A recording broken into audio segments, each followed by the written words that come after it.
देव भगवान की जय। प्यारे कृष्ण कन्हैया लाल की जय। श्री योग वासिष्ठ महारामायण उत्पत्ति प्रकरण चल रहा है और आज है 85वां सर्ग। श्री वशिष्ठ जी बोले, हे राम जी, आदि जो शुद्ध परमात्मा से चित्त संवेदन फुरा है, वह कलना रूप होकर स्थित हुआ है। उसी से दृश्य सत्य हो भासता है। आत्मा के प्रमाद से मोह में प्राप्त हुआ है और चित्त के फुरने से चिर पर्यंत जगत में मग्न हो रहा है। वह मन असत्य रूप है और उस मन में ही संपूर्ण जगत विस्तारा है, जिससे अनेक दुखों को प्राप्त हुआ है। जैसे बालक अपनी परछाई में बैताल कल्प कर आप ही भयवान होता है, वही मन जब संसार की वासना को त्याग कर आत्मपद में स्थित होता है, तब जैसा सूर्य की किरणों से अंधकार नष्ट हो जाता है, वैसे ही एक क्षण में सब दुख नष्ट हो जाते हैं। हे राम जी, ऐसा पदार्थ कोई नहीं जो अभ्यास किए से प्राप्त ना हो।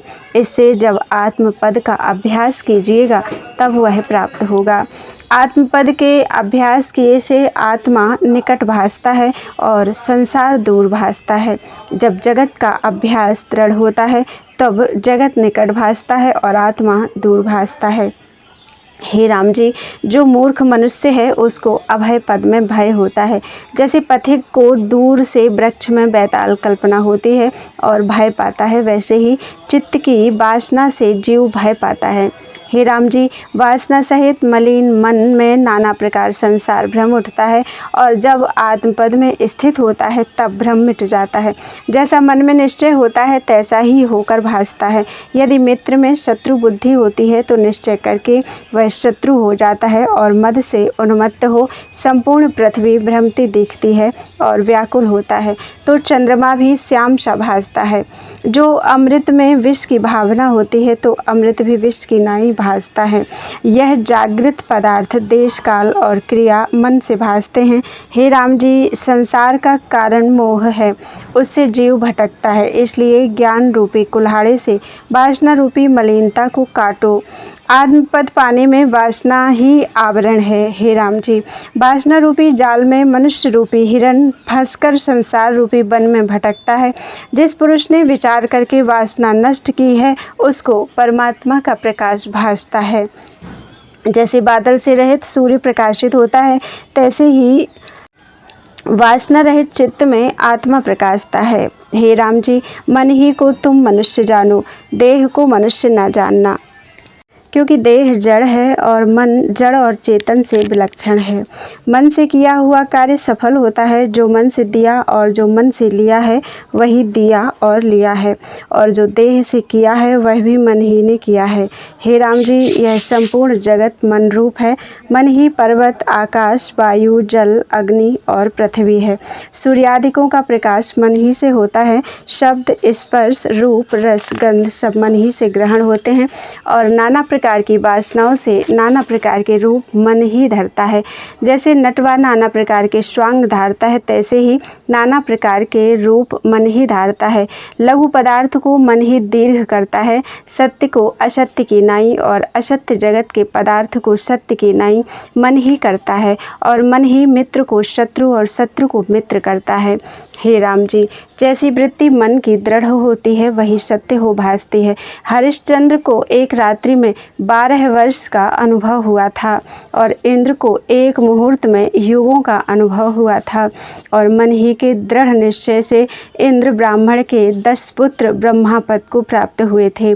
हे राम जी, जो सुख से बैठे हुए को मन में कोई चिंता आन लगी तो सुख ही में उसको रौरव नरक हो जाता है, और जो दुख में बैठा है और मन में शांत है तो दुख भी सुख होता है। इससे जैसा निश्चय मन में होता है वैसा ही होकर भासता है, और जिस ओर मन का निश्चय होता है उसी ओर इंद्रियों का समूह विचरता है। इंद्रियों का आधारभूत मन है। जो मन टूट पड़ता है तो इंद्रियां भिन्न भिन्न हो जाती हैं। जैसे तागे के टूटे से माला के दाने भिन्न भिन्न हो जाते हैं, तैसे ही मन से रहित इंद्रियां अर्थों से रहित भिन्न होती हैं। वास्तव में आत्म तत्व सब में अधिष्ठान स्थित है और स्वच्छ निर्विकार सूक्ष्म संभाव नित्य और सबका साक्षी भूत और सब पदार्थों का ज्ञाता है। वह देह से भी अधिक सूक्ष्म रूप है, अर्थात अहम भाव के उत्थान से रहित चिन्मात्र है। उसमें मन के फुरने से संसार भासता है। वास्तव में द्वैत भ्रम से रहित है। सब जगत आत्मा का किंचिन्मय रचा है और सब में चेतन शक्ति व्यापी है। वायु में स्पंद, पृथ्वी में कठोरता, सूर्य और अग्नि आदि में प्रकाश, जल में द्रवता और आकाश में शून्यता वही है और सब पदार्थों में वही चेतन शक्ति व्याप रही है। वास्तव में उसमें अनेकता नहीं है, मन से भासती है। शुक्ल पदार्थ को कृष्ण और देश काल पदार्थ क्रिया और द्रव्य को मन ही विपर्य करता है। हे राम जी, जैसे निश्चय मन में दृढ़ होता है वही सिद्ध होता है और मन बिना किसी पदार्थ का ज्ञान नहीं होता। हे राम जी, जिह्वा से नाना प्रकार के भोजन करता है परंतु मन और ठौर होता है तो उसे स्वाद नहीं आता, कुछ स्वाद नहीं आता। और नेत्रों से चित्त सहित देखता है तो रूप का भान होता है। इस कारण मन बिना किसी इंद्रिय का उपाय सिद्ध नहीं होता और अंधकार और प्रकाश भी मन बिना नहीं भासते। हे राम जी, जब पदार्थ मन से भासते हैं, जैसे नेत्रों में प्रकाश नहीं होता तो कुछ नहीं भासता, तैसे ही विद्यमान पदार्थ भी मन बिना नहीं भासते। हे राम जी, इंद्रियों से मन नहीं उपजा परंतु मन से इंद्रियां उपजी हैं और जो कुछ इंद्रियों का विषय दृश्य जाल है वह सब मन से उपजा है। जिन पुरुषों ने मन वश में किया है वही महात्मा पुरुष पंडित हैं और उनको नमस्कार है। हे राम जी, यदि नाना प्रकार के भूषण और फूल पहरे हुए स्त्री प्रीति से कंठ लगे पर जो चित्त आत्मपद में स्थित हो तो वह मृतक के समान है, अर्थात उसको इष्ट अनिष्ट का राग द्वेष कुछ नहीं उपजा। इष्ट अनिष्ट में राग द्वेष मन ही उपजाता है, मन में स्थित हुए राग द्वेष कुछ नहीं उपजता। हे राम जी, एक बीतराग ब्राह्मण ध्यान स्थित वन में बैठा था और उसके हाथ को कोई बनचर जीव तोड़ ले गया, परंतु उसको कुछ कष्ट ना हुआ क्योंकि मन उसका स्थिर था। यही मन फुरने से सुख को भी दुख करता है और अपने में स्थित हुए दुख को भी सुख करता है। हे राम जी, कथा के सुनने में जो मन किसी और चिंतवन में जाता है तो कथा के अर्थ समझ में नहीं आते और अपने ग्रह में बैठा है और मन के संकल्प से पहाड़ पर दौड़ता दौड़ता गिर पड़ता है तो उसको प्रत्यक्ष अनुभव होता है। सो मन का ही भ्रम है। जैसी फुरना मन में फुर्ती है वही भासती है। जैसे स्वप्न में एक क्षण में नदी, पहाड़, आकाश आदि पदार्थ भासने लगते हैं, तैसे ही यह पदार्थ भी भासते हैं। हे राम जी, अपने अंतःकरण में सृष्टि भी मन के भ्रम से भासती है। जैसे जल के भीतर अनेक तरंग होते हैं और वृक्ष में पत्र, फूल, फल, टास होते हैं, तैसे ही एक मन के भीतर जागृत, स्वप्न आदि भ्रम होते हैं। जैसे सुवर्ण से भूषण अन्य नहीं होते, तैसे ही जागृत और स्वप्नावस्था भिन्न नहीं। जैसे तरंग और बुदबुदे जल से भिन्न नहीं और जैसे नटवा नाना प्रकार के श्वांगों को लेकर अनेक रूप धरता है, तैसे ही मन वासना से अनेक रूप धरता है। हे राम जी, जैसा स्पंद में दृढ़ होता है तैसा ही अनुभव होता है। जैसे लवण राजा को भ्रम से चांडाली का अनुभव हुआ था, तैसे ही यह जगत का अनुभव मनुमात्र है, चित्त के भ्रम से भासता है। हे राम जी, जैसी जैसी प्रतिभा मन में होती है तैसा ही तैसा अनुभव होता है और यह संपूर्ण जगत मनुमात्र है। अब जैसे तुम्हारी इच्छा हो वैसे करो। जैसा जैसा फुरना मन में होता है तैसा तैसा ही भासता है। मन के फुरने से देवता दैत्य और दैत्य देवता हो जाते हैं और मनुष्य नाग और वृक्ष हो जाते जाते हैं, जैसे लवण राजा ने आपदा का अनुभव किया था। हे राम जी, मन के फुरने से ही मरना और जन्म होता है, और संकल्प से ही पुरुष से स्त्री और स्त्री से पुरुष हो जाता है। पिता पुत्र हो जाता है और पुत्र पिता हो जाता है। जैसे नटवा शीघ्र ही अपने स्वांग से अनेक रूप धरता है, तैसे ही अपने संकल्प से मन भी अनेक रूप धरता है। हे राम जी, जीव निराकार है, पर मन से आकार की नाई भासता है। उस मन में जो मनन है वही मूढ़ता है। उस मूढ़ता से जो वासना हुई है, उस वासना रूपी पवन से यह जीव रूपी पत्र भटकता है और शंकर के वश हुआ सुख दुख और भय को प्राप्त होता है। जैसे तेल तिलों में रहता है, तैसे ही सुख दुख मन में रहते हैं। जैसे तिलों को कोल्हू में पेरने से तेल निकलता है, तैसे ही मन को पदार्थों के संयोग से सुख दुख प्रकट भासते हैं। संकल्प से काल क्रिया में दृढ़ता होती है और देश काल आदि भी मन में स्थित होते हैं। जिनका मन फुरता है उसको नाना प्रकार का क्षोभवान जगत भासता है।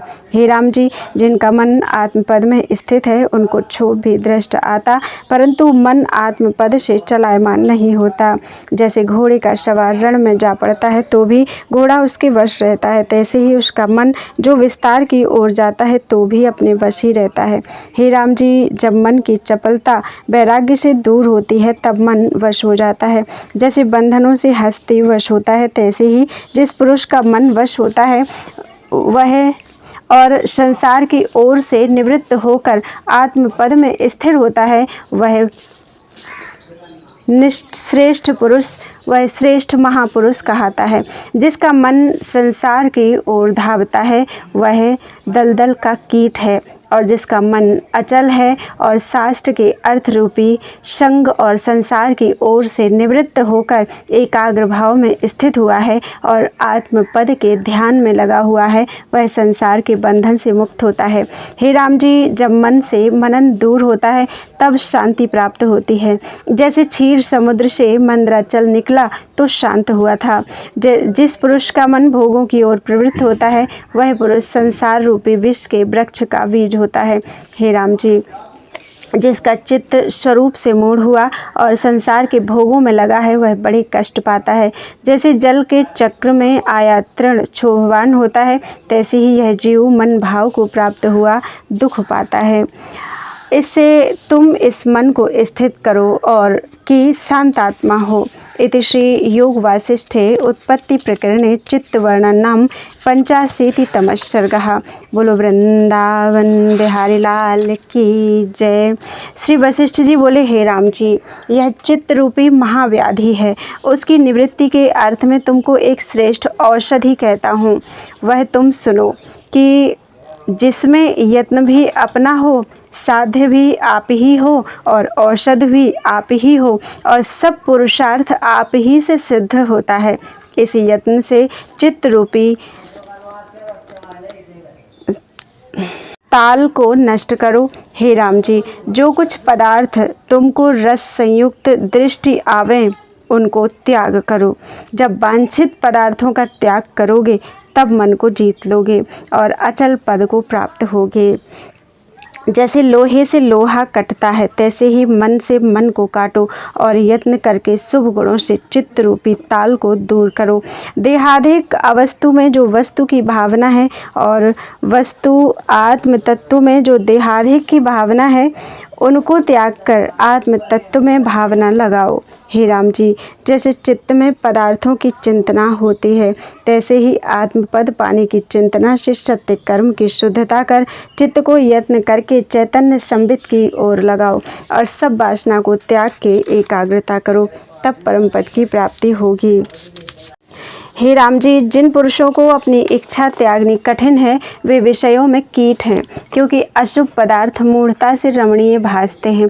उस अशुभ को अशुभ और शुभ को शुभ जानना यही पुरुषार्थ है। हे राम जी, शुभ अशुभ दोनों पहलवान हैं, उन दोनों में जो बली है उसकी जय होती है। इससे शीघ्र ही पुरुष प्रयत्न करके अपने चित्त को जीते।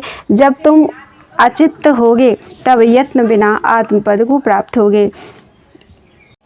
जैसे बादलों के अभाव हुए यत्न बिना सूर्य भासता है, तैसे ही आत्मपद के आगे चित्त का फुरना जो बादलवत आवरण है उसका जब अभाव होगा तब अयत्न सिद्ध आत्मपद भासेगा। जो चित्त के स्थित करने को मंत्र भी आपसे होता है, जिसको अपने चित्त वश में करने की भी शक्ति नहीं, उसको धिक्कार है। वह मनुष्यों में गर्दभ है। अपने पुरुषार्थ से मन का वश करना अपने साथ परम मित्रता करनी है और अपने मन को वश किए बिना अपना आप ही शत्रु है। अर्थात मन के उपशम किए बिना घटी यंत्र की नाई संसार चक्र में भटकता है। जिन मनुष्यों ने मन को उपशम किया है उनको परम लाभ हुआ है।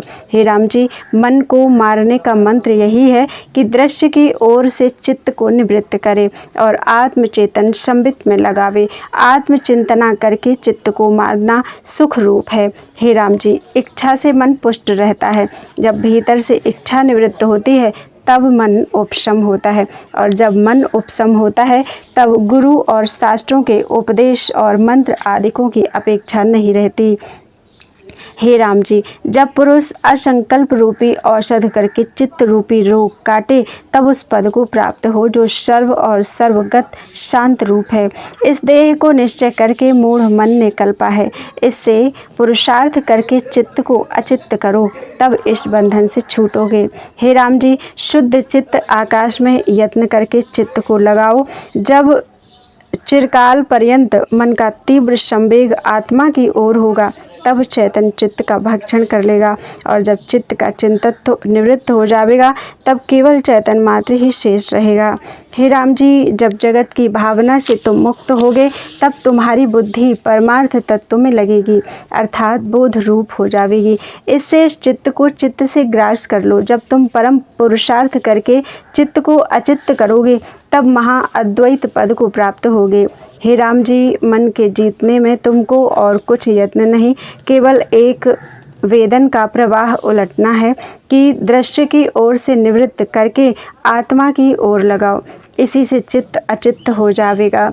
चित्त के क्षोभ से हित होना परम कल्याण है। चित्त के क्षोभ से रहित होना परम कल्याण है। इससे क्षोभ से रहित हो जाओ। जिसने चित्त को जीता है उसको त्रिलोकी का जीतना तृण समान है। हे राम जी, ऐसे सूरमा हैं जो कि शस्त्रों के प्रहार सहते हैं, अग्नि में जलना भी सहते हैं और शत्रु को मारते हैं, तब स्वाभाविक फुरने के सहने में क्या कृपणता है।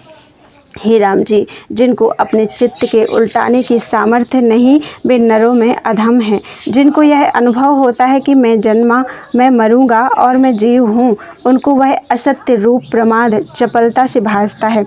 जैसे कोई किसी स्थान में बैठा हो और मन के फुरने से और देश में कार्य करने लगे तो वह भ्रम रूप है, तैसे ही आपको जन्म मरण भ्रम से मानता है। हे राम जी, मनुष्य मन रूपी शरीर से इस लोक और परलोक में मोक्ष होने पर्यंत चित्त में भटकता है। यदि चित्त स्थिर है तो तुमको मृत्यु का भय कैसे होता है। तुम्हारा स्वरूप नित्य शुद्ध बुद्ध और सर्व विकार से रहित है। यह लोक आदिक भ्रम मन के फुरने से उपजा है। मन से भिन्न जगत का कुछ रूप नहीं। पुत्र भाई होकर आदिक नौकर आदिक जो स्नेह के स्थान है और उनके क्लेश से आपको क्लेशित मानते हैं वह भी चित्त से मानते हैं। जब चित्त अचित्त हो जावे तब सर्व बंधनों से मुक्त हो। हे राम जी, मैंने आधा ऊर्ध्व सर्व स्थान देखे हैं और बहुत से शास्त्र भी देखे हैं और उनको एकांत में बैठकर बारंबार विचारा भी है। शांत होने का और कोई उपाय नहीं, चित्त का उपशम करना ही उपाय है। जब तक चित्त दृश्य को देखता है तब तक शांति प्राप्त नहीं होती और जब चित्त उपशम होता है तब उस पद में विश्राम होता है जो नित्य शुद्ध सर्वात्मा और सबके हृदय में चैतन्य आकाश परम शांत रूप है। हे राम जी, हृदयाकाश में जो चेतन चक्र है अर्थात जो ब्रह्माकार वृत्ति है उसकी ओर जब मन का तीव्र संवेग हो तब सच दुखों का अभाव हो जावे।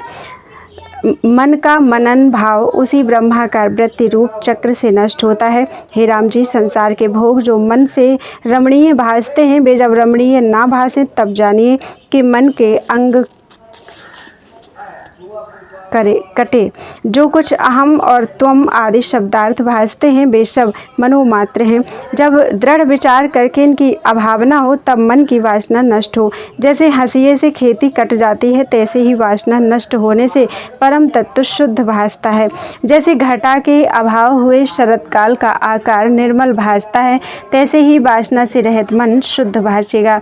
हे राम जी, मन ही जीव का परम शत्रु है और इच्छा संकल्प करके पुष्ट हो जाता है।